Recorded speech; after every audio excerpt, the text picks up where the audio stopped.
Students, till today we have learned the phonic sound of alphabets A to R.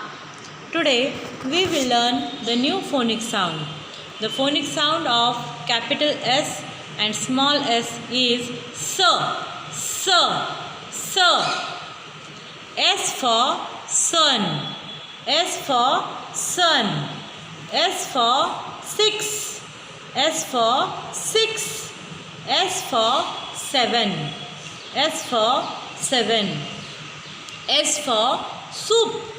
S for soup. S for snake. S for snake. S for star. S for star.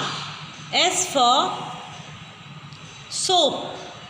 S for soap. We learn the objects that starts with S.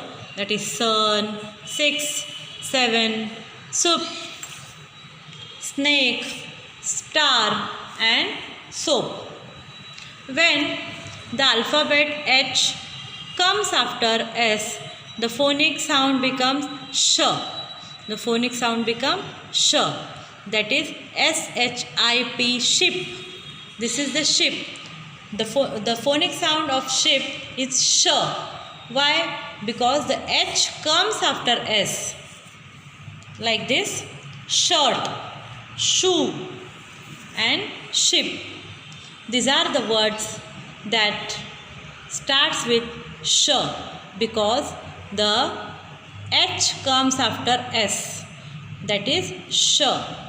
But the phonic sound of S is S.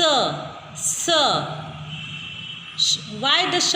Why we called sh? Because H comes after S. Watch this video, listen carefully and repeat. Bye.